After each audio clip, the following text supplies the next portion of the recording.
देखिए illustration number 27 देख रहे हैं और इसका पॉइंट नंबर 4 है employer contribution in recognised provident fund 72,000। Employer ने 72 दिया, एम्प्लॉय का खुद का भी 72 था, तो एम्प्लॉय का तो 72 जो है वो इस बेसिक सैलरी में इंक्लूडेड है, तो वो तो कभी नहीं देखा जाता।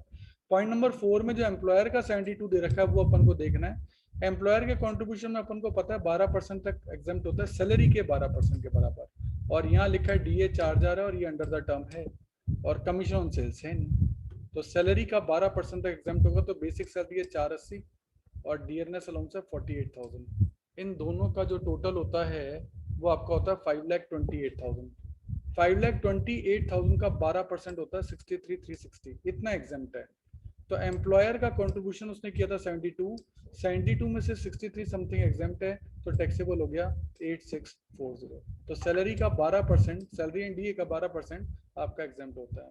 यहाँ सैलरी की डेफिनेशन सेम वही है जो एचआरए की होती है। इसके अलावा नेक्स्ट पॉइंट में कहा गया कि इंटरेस्ट उसको क्रेडिट हुआ 12% और टोटल है 48,000। तो देखो 48,000 का इंटरेस्ट मिला और ये 12% के हिसाब से है। अब इस पे आप यूनिटरी सिस्टम जो है ना वो आपको लगाना पड़ेगा। तो हमें ये पता है कि 48,000 जो है वो 12% के हिसाब से, और हमें टैक्सेबल जो करना होता है वो जो है 9.5% एग्जाम्प्ट होता है, तो इसका अंदर 2.5% आपका टैक्सेबल होना चाहिए। तो 48,000 जो है 48,000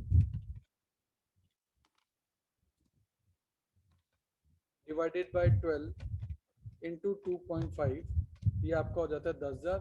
ये 10,000 रुपये आपके लिए टैक्सेबल होगा क्योंकि 9.5% एग्जाम्प्ट होता है। तो 48,000 12% है, तो बताओ 2.5% कितना होगा? 2.5% आपका यहाँ टैक्सेबल कर दिया गया है। देखिए एग्जाम्पल नंबर 29 में पॉइंट नंबर 1 बहुत इंपॉर्टेंट है। ये रेजिडेंशियल अकोमोडेशन कंसेशनल रेट पे दी गई है, यानी कम रेट पे दी गई है, ठीक है।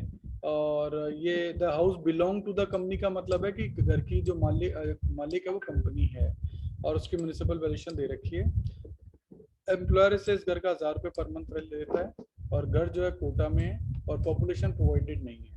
तो इस कंडीशन में अजम्पशन ये लिया जाएगा कि 10 लाख से 25 लाख के बीच में पॉपुलेशन है, तो सैलरी का 10% इसके लिए टैक्सेबल होना चाहिए, और उसमें से जितना भी अमाउंट रिकवर है 1,000 रुपये पर मंथ, तो 12,000 रुपये उसमें से लेस भी होगा। अब सैलरी का 10% लेना है तो सैलरी की डेफिनेशन में क्या आता है?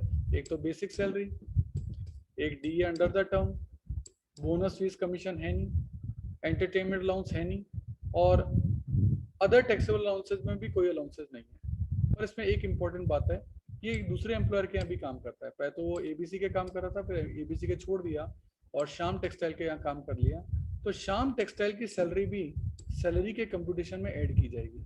ये बहुत स्पेशल बात है, क्योंकि जो हाउस सोसाइटी का वैल्यूएशन होता है वो होता है सैलरी के बेसिस पर। सैलरी जो अगर दो एम्प्लॉयर की दी गई है तो दोनों एम्प्लॉयर की सैलरी जो लेनी है, तो 120 प्लस 24 144, 144 और 20 164। तो 164 का 10% आपके लिए टैक्सेबल होगा, दैट इज 16,400। 16,400 में से 12,000 आपके एग्जाम्प्ट हो जाएंगे जो अमाउंट रिकवर किया गया, बाकी के 4,400 जो है वो आपके यहाँ टैक्सेबल हो जाएंगे। इस क्वेश्चन की लास्ट लाइन में ले रखा है assume the population of Kota 20 lakh है, यानी 10 लाख से 25 लाख के बीच में। वैसे क्वेश्चन में पॉपुलेशन हमेशा दे रखी होगी, नहीं दे रखी होगी तो आप अजम्पशन ले सकते हैं कि वो 10 लाख से 25 लाख के बीच में, पर ये अजम्पशन आपको वहां लिखना पड़ेगा। देखिए इलस्ट्रेशन नंबर 31 जो कि एग्जाम में आया हुआ क्वेश्चन है, देखिए कितनी सारी यूनिवर्सिटी के एग्जाम में आपका आया हुआ है, और ये राजस्थान यूनिवर्सिटी में 2010 और 15 में 2 बार आपका आ चुका है, और बाकी यूनिवर्सिटीज में भी सब में आ चुका है। क्वेश्चन में स्पेशलिटी क्या है मैं आपको बताऊं। इसके पॉइंट नंबर 1 में दे रखी है net salary, net salary after deduction. तो हमें हमेशा ग्रॉस सैलरी लेनी है। तो ये 80,000 डिडक्शन के बाद दिया गया, क्या क्या डिडक्शन है? 6,000 रुपये का कोई टीडीएस कटा हुआ है, कंट्रीब्यूशन का टू आरपीएफ आपका 9,000 रुपये कटा हुआ है, और बैंगलोर की सैलरी भी सैलरी जो बैंगलोर का 5% है वो भी यहाँ काट दिया है। तो 80 में 6, 9 और रेंट जोड़ना है। तो ये देखो 80 में ये 6, 9 टोटल हो गया 95,000। अब यहाँ एक ट्रिक आएगी, क्या कि हमें ये पता है कि यहाँ जो भी अमाउंट होगा, मुझे नहीं पता यहाँ क्या अमाउंट है, उसका 5% मुझे बेंगलोर का रेंट कटेगा सैलरी में से, यानी इसके अलावा जो सैलरी होगी वो 95% होगी, और वो 95% हमें पता है 95,000 है। तो 95% जो 95,000 जो है वो 95% है, तो 5% कितना होगा, वो निकलेगा 5000। इस तरह से 5000 निकल गया। अब 95 में 5 जोड़ दो, ये आपकी 1 लाख की सैलरी बन जाएगी, और 1 लाख का 5% आप निकाल के देखोगे तो वो 500 रुपये आएगा। तो इस तरीके से यहाँ बेसिक सैलरी कैलकुलेट करने के लिए नेट सैलरी में जितनी भी चीज़ें डिडक्ट हुई थी वो वापस ऐड हुई है। और 5000 रुपये इसकी सैलरी से कटा है हाउस फैसिलिटी के तौर पे। तो जब आप हाउस फैसिलिटी कैलकुलेट करोगे, ये आप RFA कैलकुलेट कर रहे हैं, तो क्योंकि 5000 उसका अमाउंट रिकवर किया गया है, तो ये 5000 रुपये जो है ये लेस होगा यहाँ, क्योंकि जब वो यहाँ ऐड हो गया तो सैलरी में एडेड है, यहाँ टैक्सेबल हो गया तो यहाँ दोबारा थोड़ा ना हो सकता है, इसलिए रेंट रिकवर जो है वो आपका यहाँ लेस किया जाएगा। ये बहुत ही इंपॉर्टेंट बात है, ये आपको याद रखनी पड़ेगी। देखिए इंटरेस्ट का पॉइंट देख लो, एम्प्लॉयर कंट्रीब्यूशन टू RPF 7000 है, and interest credited to his fund 13% है। 16250 जो है वो आपका 13% का इंटरेस्ट है, ऐसा इसने बोला है। तो अपन को टैक्सेबल इंटरेस्ट कैलकुलेट करना पड़ेगा। कैसे कैलकुलेट करेंगे, देखिए 16250 13% अपन को ये पता है, तो 16250 जो है वो 13% और हम जानते हैं एग्जाम 9.5% होता है, तो बाकी के 3.5% आपका टैक्सेबल होगा। तो 16250 डिवाइड बाय 13 इंटू 3.5 करोगे तो डायरेक्ट निकल जाएगा। इसने 9.5% निकाला, कैसे निकाला, 16250 जो है वो 13% है, तो बताओ 9.5% कितना होगा, ये 9.5% एग्जाम होता है इसलिए इसको यहाँ लिख दिया, टोटल में इसको लेस कर दिया, तो आपका टैक्सेबल अमाउंट जो है वो आपका कैलकुलेट हो गया। देखिए इलस्ट्रेशन नंबर 32 में एक लंच फैसिलिटी का पॉइंट है, वो काफी अच्छा है।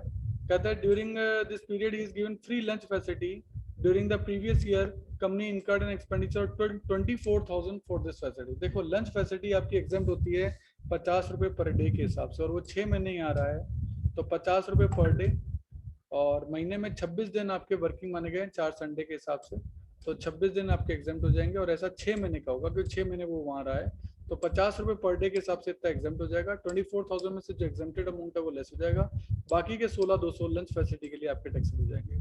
तो याद रखना है लंच फैसिलिटी के लिए आपका जो टैक्सेबल अमाउंट होता है वो एग्जाम्प्टेड अमाउंट जो होता है वो 50 रुपये पर का होता है, ये बात अपन को ध्यान रखनी है, ठीक है। इसके अलावा